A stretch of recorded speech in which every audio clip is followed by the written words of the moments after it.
All right, so check this one out. This is my sickness equation. So I've been talking to patients like every day about this corona thing ever since it started. And these are principles that we've been talking about for 25 years or so. So this is nothing new to us. So here's the equation. So you, on one side of the equation, you have this thing called a germ. And then the only way you can get a sick individual is that if you actually have a host, which may be potentially you or not. And based on factors on this side of the equation and factors on this side of the equation determines the outcome right here. So in other words, you can have two people sitting at a table eating lunch together, right? They're exposed to the same exact germ. They can even share a sandwich. We can be sitting, we'll have like a foot-long sandwich. You eat half, I'll eat half, right? And so one person gets sick and the other doesn't. Why not? Okay, so let's answer that question in a second. So going back to this side of the equation, just know this. Germs are scavengers. They've got a purpose on this planet. They wouldn't be here unless they had a purpose. And their purpose is to get rid of dead and unhealthy cells. And they were here since the beginning of mankind, and they're going to be here for a long time. They're not going away. And so it just so happens that the germ that we're facing right now is the coronavirus. But some years ago it was something different, and something different before that. Every year we faced the flu. I mean, we've been facing the coronavirus for God knows how long it's been around. This is nothing, the coronavirus is not new. I mean, it's just there's different strains because they mutate and they adapt. They're not going anywhere. They're always going to change. They're always going to be here. So we can choose to run from the viruses, which is what the plan has been. And I'm not saying at all that we shouldn't be reasonable and responsible. In fact, lots of diseases that have been eradicated simply by having a clean sanitary environment that's been created, running water and having good personal hygiene, all those things. Of course. I mean that was huge. So by all means, we want to be responsible and diligent on this side of the equation.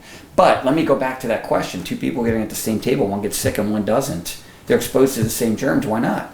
And that's because if you only get sick if you're a susceptible host.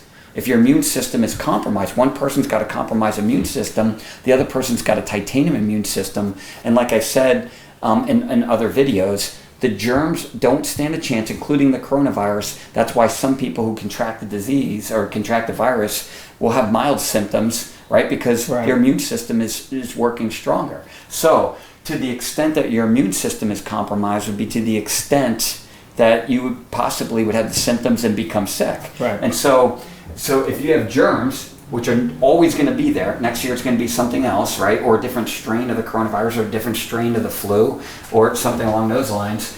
They're not going anywhere. But if you become a susceptible host, then you get sick. Now, if you have the germs and you have a strong immune system, then you don't get sick and you stay amazingly healthy.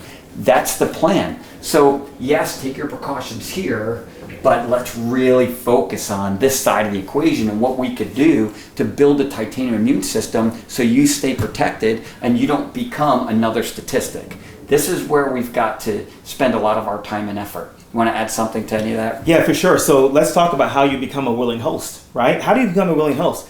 There's this whole idea. You have these external forces, okay? Viruses, bacteria, which, by the way, it's important to know that we as human beings have about 39 trillion bacteria in our bodies, right? We're like half bacteria, and not just bacteria, but also viruses.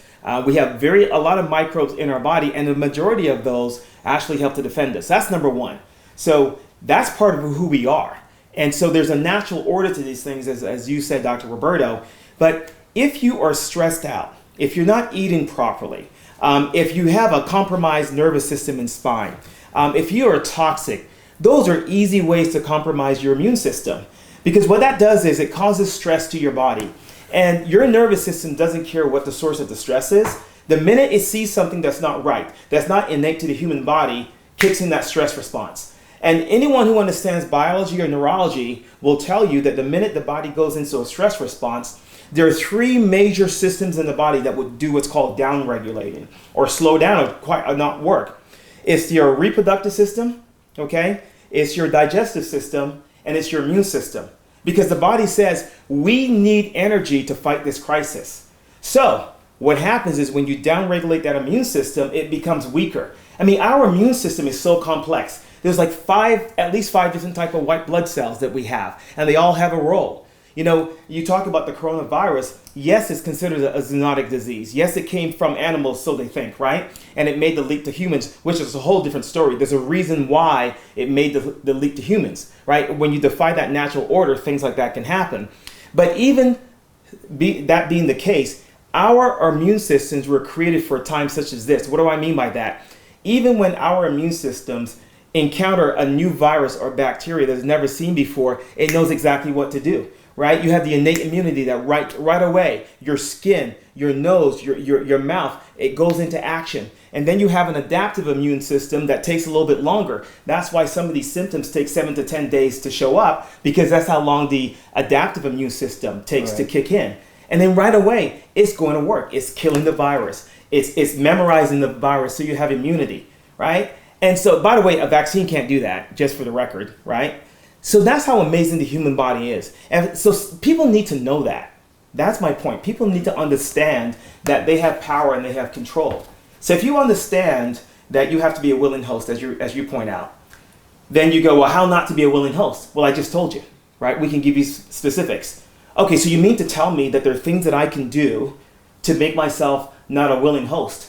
And sometimes maybe that immune system is not 100%. So you may have signs and symptoms that your immune system is working. You may be sneezing, coughing. That's a good thing. You may have fever. That's a good thing.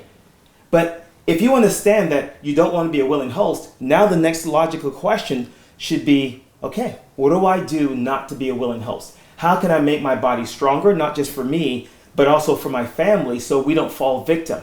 If we have the majority of the population in this country doing that, what chance does a virus like that have? Because remember, unfortunately, who's it taking out? The weak. The people who are immunocompromised, right? If we minimize the number of people who are immunocompromised, does it not stand to reason that we're going to have more healthier people and we don't have a crisis like this? Yeah, and it's true. I mean, not just that, but even, I mean, on a grander, bigger scale, again, I've talked about this, but I mean, the coronavirus, if you comparatively, how many people it takes out compared to cancer, heart disease, and diabetes, it's ridiculous. That's why we've got to get strong, is so that not only are we fighting the coronavirus, next year it's something else, last year it's something different.